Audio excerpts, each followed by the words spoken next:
Right.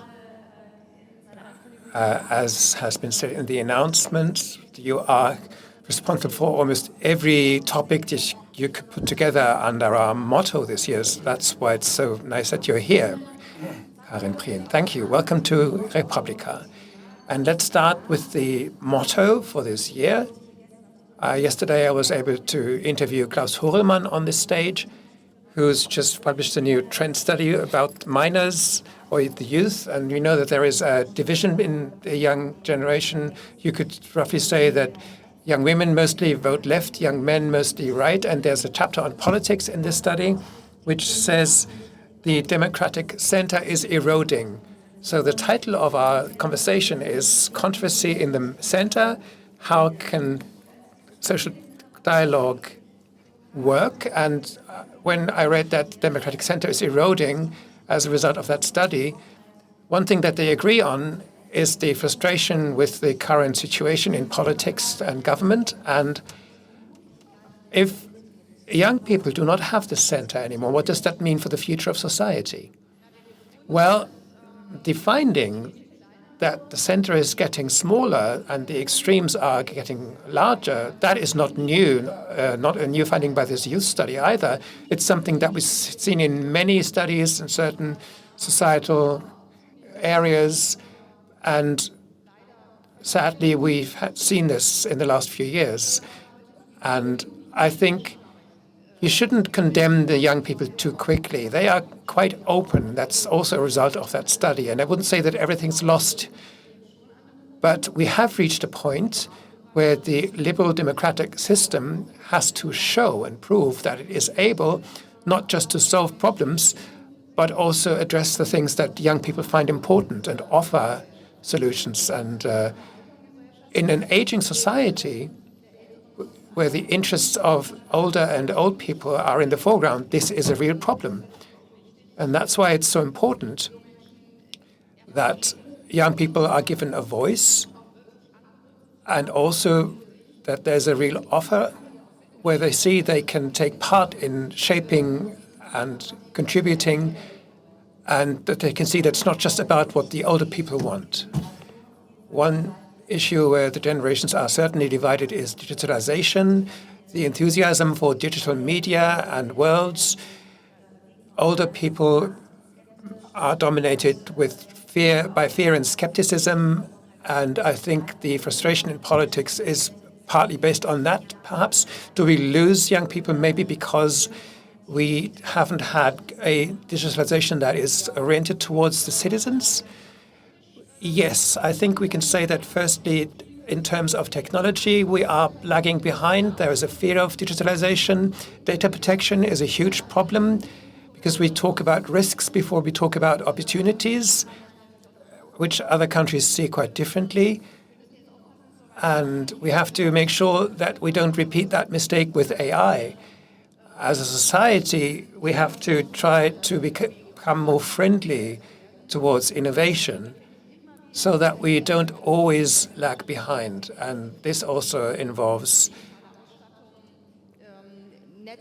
improving digital equipment and infrastructure. We have to tackle this in this legislative period so that at least the technology is not where we will fail. And maybe also digital education, because that is an issue that we've always talked about at Republica, because that is always falling short when it comes to looking at technology and not just learning them as users, but maybe also as people that shape digital worlds. Yes, that of course is completely beyond dispute. We've started late in Germany, and we're not there yet regarding the digital infrastructure, but also the schools. This will go on. That is the good news. And it was quite a struggle to make this possible. But I think what will be crucial is that we not just talk about technologies and equipping schools, but also that we are asking what is the added value if we work with these technologies? What can that mean for individual learning, for minors with less chances as they start in life? How can they improve this way? And that requires a different attitude towards technologies. Otherwise, it won't work. Yes, and at the same time, this positive attitude is quite difficult to have in the digital spaces that we see these days. We see this polarization of in the center, in the spaces that we move in, and this is probably a part of the erosion of the social center. The middle ground is missing in the digital spaces, in the network, on the net as well. What is your view on our media landscape, on our digital spaces that may be even missing? What are your visions for the future to shape these in a better way?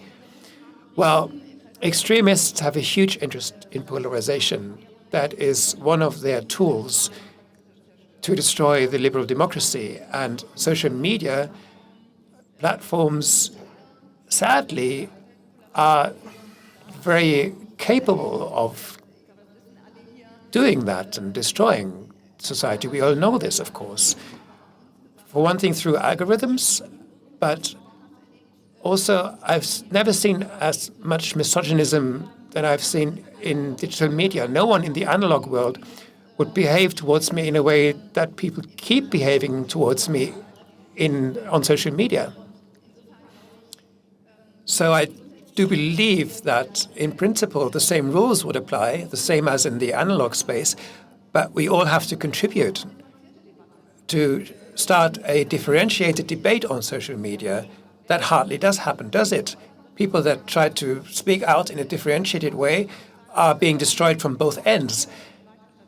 So we all have to contribute, including the conventional media, who more and more work in a way that polarization is rewarded because that generates clicks.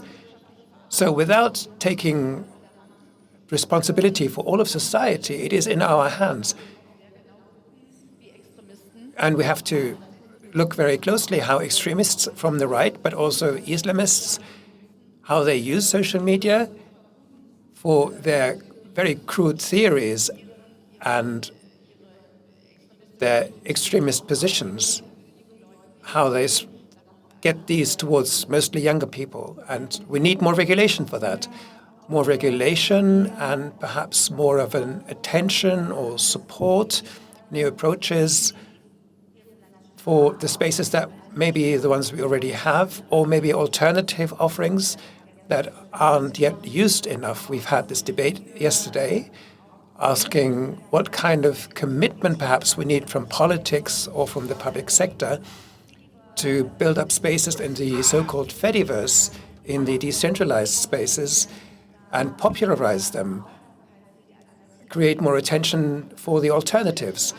That surely is one approach, although surely we shouldn't be under any illusions. The big tech companies are hugely powerful, and the more powerful they are, the more attractive they'll get. So this approach is right.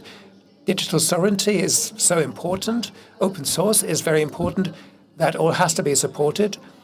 And we've tasked ourselves as a government to do that. But let's face it, we will not be able to avoid regulation if we want to save our liberal democratic order. And yes, maybe we can come to certain aspects of that later, about your ideas regarding that. And of course, you are quite new in office, but you do bring experience from your previous occupations. And one issue that was already in the media was the use of digital media in schools. We've talked about political education already, but as much as I have noticed that you have quite clear ideas about regulating the use of digital devices in primary schools. Maybe you could expand that.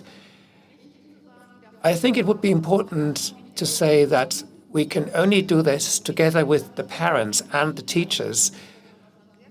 I think you have to be very clear that children under 13 should have no contact, under 3 should have no contact with screens. That's easy to say. If you see people with their prams, either the parents themselves are using their devices, which means that children receive much less eye contact or interaction in general with their parents. That is quite a catastrophic development. So under 3-year-olds, no screen contact at all. And from that, very little. And in school, I think in primary school, private mobile phones, smartphones should have no role at all.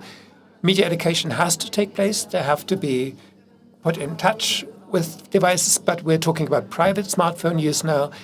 And 3 years ago, I already regulated this in the very same way in the state of Schleswig-Holstein. Yes, I thought that children would insist on the children having a locatable phone. That is actually true, yes. Many parents do want to have their children to have a smartwatch or some device that can be located, maybe a smartphone, but regarding school lessons themselves or in the school grounds, it's about teaching regular communication behavior, and children at that age, if they are brought into contact with smartphones too early and only exchanged through those means, that would be a real problem. There's the threat of addiction, there are concentration issues, there's a lack of communication, and I think we have to protect our children as much in digital spaces as we do it in analog spaces. Yes, applause is welcome. And are there any related issues that you might be thinking about regarding protection of children, minors? Yes, of course. Of course, this is on the political silver platter because we have to talk about age verification that works. We have to do that on the EU level for the platforms that are regulated there, but also the ones, we have to do this in Germany too, and do what other European and OECD countries do and talk about that and shape access to social media according to age. That is a debate that we will lead, and we need effective regulation, not one that can be easily circumvented. Of course, there will always be some means of circumvention, and thankfully our young people are so bright that they will find ways to circumvent things. It's just the same with other threats, but we still have to do it. Well, even the majority of the over 16-year-olds has spoken out in favor of social media bans for under 13-year-olds. Absolutely. And at TinCon, we talked about use of devices at secondary schools, and to my surprise, it was about a quarter of minors there. Even in these schools, please do not have any private phone use. I was really surprised by that. So there is some movement here. Interesting. Okay, movement is the keyword I'll pick up on because education politics is moving from one ministry to the other, from the research ministry to the family ministry. One of the biggest changes that we see with the new government that is just picking up its business. And what changes would you like to see? And what do you think regarding these issues if they're no longer in the education ministry? Well, it's about thinking education from the perspective of the children and no longer divide things that should be together. We have more and more children and minors that do not have good chances as they start out in life, that need particular support. And we do that in schools, but of course we do that through all other kinds of support systems outside the schools. And we have to bring these closer together so that they cooperate better. My motto has always been and still is, we can solve all these problems through cooperation, only through cooperation. And by putting these departments together in this ministry, people that deal with social work for minors, but also early child education, and putting these together makes it possible to think about education as a whole, from early on into living throughout the life. And of course, we were considering this, and you might have said we have to have the universities and higher schools integrated in the same ministry, but if we disconnect these from research, that would not really work, I think, because that is universities do research as well as education, and of course, they have their own autonomy and freedom too, so it's right to keep that with the research ministry. Yes, okay. And I think we need other approaches and perspective. You've just talked about lifelong learning and issues such as citizen science, innovative and research spirit, to keep that alive, coupled with political education, if you look at the way our country is developing. Yeah, democracy is nothing you just get when born. You have to learn it every new generation. And that also means that in any new generation, we have to create new access to democracy.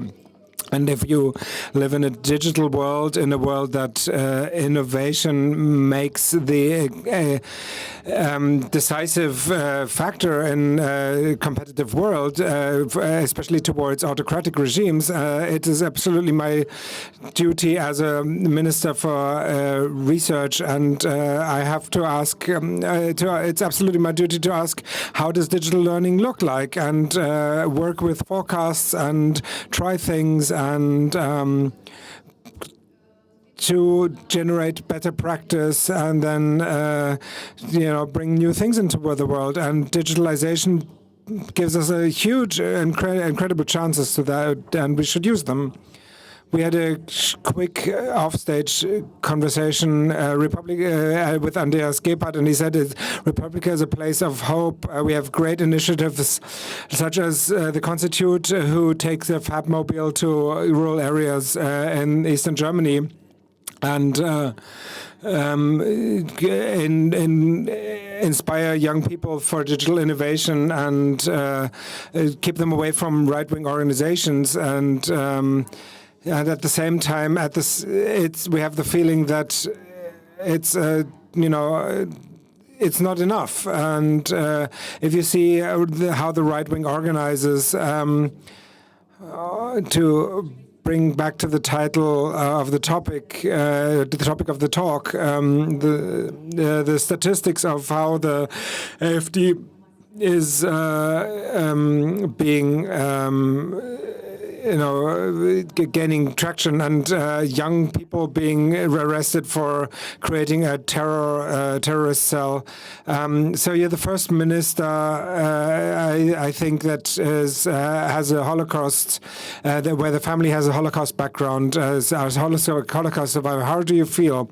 Well, of course, it's terrible, and I can remember discussions with my mother in the 70s and 80s as a child and young person, where she said, be careful, there's a lot of Nazis amongst us. And I said, well, Mom, you're crazy. These are my friends. What are you talking about? And she said, well, yes, but they're still around. We live in different Germany, but still civilization is it's very fine line, and there's a lot of people who say, well, if you don't do what I want, then I'll vote the right wing, I'll vote the extremist right wing. And it's important for me to say I'm a minister of the CDU. We have to try to open up channels of discussion to those. They're not open right now. We have to open There's a book by Stefan Lambi that the journalist, who said the title is of course, and still we talk to each other, and he compares this situation in society with a big family. There's red lines, of course, but you also have to keep the debate channels open. Denying Holocaust, obviously, or misogynist, anti-human phrases, of course, can't be tolerated, but we have to keep open the possibility of conversation with people, especially with those who are at danger of losing trust in our liberal order. And this is a big challenge.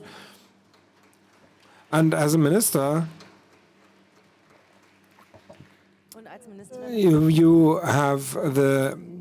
do you feel the pressure, and do you have a special agenda that we don't have right-wing extremist party that the right-wing party doesn't come to power in the next elections, well, we shouldn't have this conversation about, like this talk about the last bullet and stuff like that. But the truth is that nothing, not everything is working. People have become critical. We need to, if you would have asked me what is the middle of society, there's very different definitions, but system carrying bourgeois society that is able to distinguish itself from the extremist fringe. We have to get more people to say, well, we're willing to carry the system despite my differences with certain things. I have to ask one last other question. Maybe there's also a question from the audience. Right now we have we have to stick together as society, civil society, democracy, etc. People saw it as a really problematic signal by Merz to question the civil society organizations with a question to the last government and their So the attitude towards democracy was seen as a very worrying sign, and of course you are in your ministry responsible for connections with civil society. I've seen the polarization in the election campaign, and I found this a problem because compared to the United States, our society is not as divided as some people say, and that is, of course, good. This was described as not a fundamentally divided society. The cultural conflict is not as far-reaching as it is in the US, and where that can lead, we can see in the US. So we all have to make sure that it won't get as far here in Germany. And of course, we do need a civil society for that is active in democracy and a society that likes to take part in shaping this. And that has to be supported in the right places. So I can, of course, try to assure you we need people that live democracy, but we also have to see what works and what does not work. With all state measures, that is something we need to do more than we have done before. So there will be more support in the future, sure, and we have to see where it is most urgent because funds are limited even now. And I think it's very important to start with young people, with media education, with media competency, and also create spaces where across the political boundaries, a discussion is made possible. Yes, we do want a bit more discussion. We'll make this possible. So we'll open this for questions from the audience. Please raise your hand and you will receive a microphone. Now I can all see you. So a hand has just been raised in the front here. Well, we've talked about media education. I am here for the Society for Media Education and Communication Culture. And there are many very great people here that do exactly this. All the issues that you talked about are being worked on, but who work on a very precarious basis. And that is what they have to be on to work on these. So we are dreaming, for example, we've had a workshop on this on Monday. We are dreaming about a national education offensive that goes beyond the educational institutions, a federal coordination institution for these efforts. And as I've just said, this is a precarious labor market that we are working in. A lot is based on voluntary work. And my question would be, would you be open to talk with us and focus on these issues exactly? Because there are thousands of media educators who would really like to contribute to address society and the problems that we all have. And it's more obvious than ever, surely, that we need these competencies.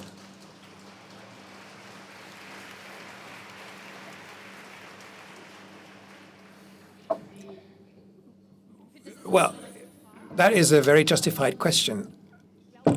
I believe it only will work if we go beyond the established educational institutions and also through cooperating between the federal and German state level. Now I have this super ministry regarding the topics that were collected, but of course we still have a division of competencies between the federal and the state level. So we have to all get together. And of course I'm ready to talk with you and everyone else who is engaging in this. Something has already happened when we talk about networks for protection of minors, where there is good research being done.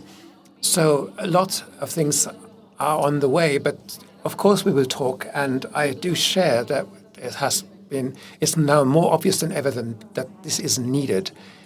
Okay, a few more.